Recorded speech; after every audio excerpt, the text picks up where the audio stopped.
That was the only reason. The only reason every player joined Man City at that time was due to money. So Man City offered me 5.5-year deal on 100 grand a week. Could the 115 charges destroy Man City's dominance?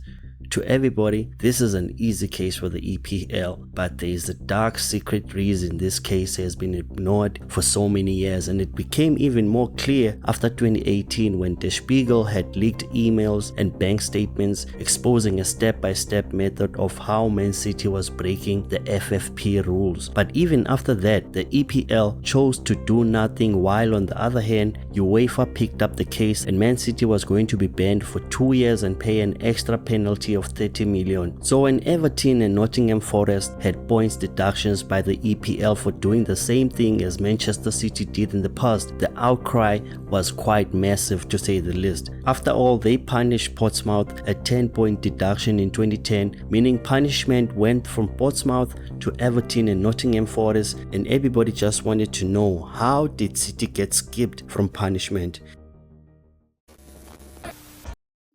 In this video, I'm going to show how Man City's rise to 4 titles in 4 years, coupled with the FIFA Club World Cup and UEFA Champions League, was built on corruption. It's as if the financial fair play wasn't a thing.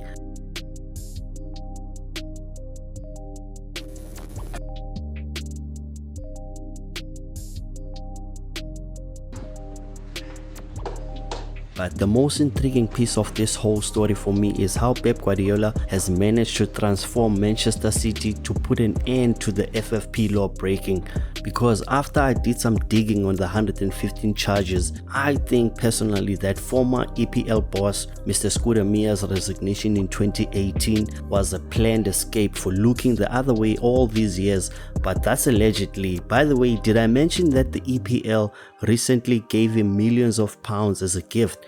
But more on that later on. Is Man City guilty on this 115 charges? Because personally, I'm not gonna lie, I never understood why Robinho signed for Man City back in 2008, from playing for Real Madrid to joining a team that finished 8th. But I found out the sale of Man City was to the Emirati Royals. Then suddenly it made sense why City had turned into a team that could dish out crazy salaries so attractive that players from the so-called Big Four were willing to ditch European football to play for a mid-table team that was not even playing Champions League.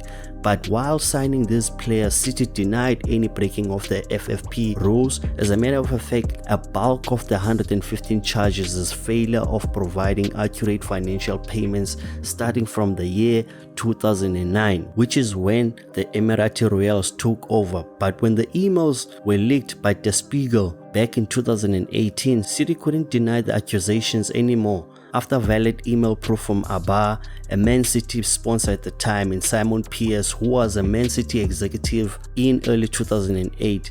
This is after Simon Pierce had noticed that the City books didn't have a balance and they were short of 12 million to be exact, and if not fixed, they would have been in trouble with the league FFP. So mid-season, Mr. Pierce convinced sponsors to increase the injection of funds, meaning he was changing an agreed contract so that City would be able to pay the 15 million they need, which would save the team from trouble of operating at a loss like Portsmouth did in 2010, which is a clear case of contract manipulating. While on the other hand, Man City CEO Ferran Soriano advised that Abba should pay a cup-winning bonus for the FA Cup, even though City had never won it.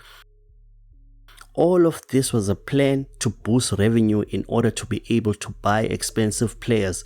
But the problem was that it seemed as if City's sponsor was owned by Sheikh, and one of the rules of the EPL is that a sponsoring company can't be related to the owner of the team. Which brings me to the most revealing email, which was sent by an unknowing Abba employee who seemed confused while seeking clarity about the sudden change from a long done deal. As the email reads, as discussed, the annual direct obligation of Abba is 3 million, to which Pierce replied, the remaining 12 million requirement will come from alternative sources provided by His Highness, and thus Sheikh Mansour himself, who would pay the extra 12 million needed directly from his pockets, which is not allowed in football. hence that's an under-table deal. The Spiegel not only stopped there with leaking information about the owner of the club, because they also leaked controversial info on Roberto Mancini when he signed his contract for Man City. He also on the same day signed for Al Jazeera, a club in the UAE, as a sports and cultural advisor. And guess who is the owner of Al Jazeera? It's Sheikh Mansour. Basically, the Sheikh and Man City were also breaking UK tax evasion law while also breaking FIFA regulations. Hence, in football, it's illegal to be employed by two clubs at once. This arrangement was made solely to get Roberto Mancini's wages off of the City books, while a bulk of his wages would be paid by Al Jazeera. But even after these leaked emails and bank statements, it was only UEFA who decided to punish Man City. Man City was going to be banned for 2 years and pay an extra penalty of 30 million. But via appeal channels and the help of the CAS, Man City ended up paying just 10 million, meaning they were found guilty in the court of law. While on the other hand, the EPL CEO at the time chose to double down and give foreign ownership and all-time support instead of punishing Man City. Hence, he described them as investors after these leaked emails. Hence, he said, if you want to do business abroad, you've got to be prepared for people to come and do business here. You have to act, look, and sound like a global commercial citizen. And I kid you not, this is on his Wikipedia page. He said these words during the height of Man City's corruption, a team that went from signing multiple players on a maximum budget of 50 million per season to a team that more than doubled their spending bill per season, from being around 110 million to 140 million per season just on players. And the top players and managers that they were signing were too good to be budget friendly. In fact, the first 3 seasons after Sheikh Mansour took over, Man City spent more than 100 million on players, and the club's 3rd season was the most money spent, which was 143 in the season of 2010-2011. Players like Tevez, Adebayo, Yaya Toure, Silva, Milner, Balotelli, all these players were at Man City before the club even qualified to play Champions League. 68 of the 115 charges is for not providing accurate payment details for players, meaning the wages that these players were earning could have been even more that City reported to the EPL. Now, before I give my opinion on how Pep Guardiola has already saved Man City before this case has even begun, it's important that we grasp how UEFA's punishment went from 2 years and 30 million to just Man City only paying 10 million and no ban enforced onto them. The key to Man City getting a lighter punishment is in the statute of limitations, which is the law of a crime being too old to stand in court. But before that, I just want to add, personally, I think Mr. Richard Masters was seen crowning Man City during the 2022-23 season because all he has seen is a healthy, non-cheating organization ever since Pep Guardiola took over at Man City. The way that Pep Guardiola has changed Manchester City, it could be argued that Richard Masters may have seen the old charges as a waste of time.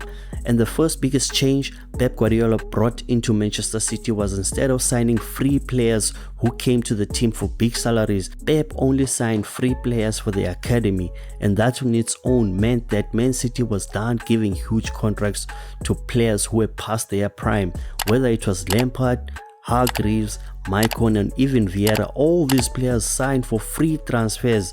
And football expenses are not just about transfer fees. Salary implications must be considered for the budget. A small example, let's say you have 2 players which a club wants to sign. Player number 1 is younger and could earn a small salary of 20,000 a week, but a transfer of 5 million must be paid, while player number 2 is a free signee player that wants to earn 200k a week. Let's say both players sign a contract of 5 years. Now the question is, which of the two is good for business after a 5-year stretch? What we get is that player number 2 ends up taking more of the budget when compared to player number 1. For 5 years, his deal could be worth 50 million, while the 20k a week player will cost 10 million in a total of 5 years. But as an extra benefit for signing the younger player, you can also add a sell-on clause, as we have seen this past window with Liverpool making 7.6 million from Dominic Solanke after he moved from Bournemouth to Tottenham Hotspur. And Pep Guardiola made sure he signs younger players for this reason. And because of that, Man City has focused more on development, as we have seen from Cole Palmer, Sancho, Ibrahim, Lavia, David Luiz, and even Harrison. These are players that are so talented that he got for free and close to nothing, and some went on to be sold for major cash. And the second most important detail that will save Man City from this 115 charges is that Guardiola sells a player in each window, meaning they are well below their spending limit. And I'm not talking about players that are close to retirement, but players who are actually in their prime. Whether it's Mahrez for 30 million, Laporte for 24 million, Cole Palmer for 43 million, Jesus, Sterling, Zinchenko, Ferran Torres, Sané, and even recently with Julian Alvarez joining Atletico Madrid for 90 million. The man is good at business and balancing the books, and the third most important detail is commercial success. After all, being champs means you have won the cash prize. With the EPL bringing in 62 million a season, UEFA Champions League bringing in 20 million a season. As a result, Man City signed a 10-year, 650 million Puma deal and also pocket 10 million a season with Nexon, while also making millions from ticket sales, whether it's quarterfinals, semis or grand finales. Such tickets don't come cheap. Having expanded the Etihad Stadium to accommodate more seats guarantees more game day revenue. And because of these changes, Pep Guardiola has already made sure City won't have to break the rules again.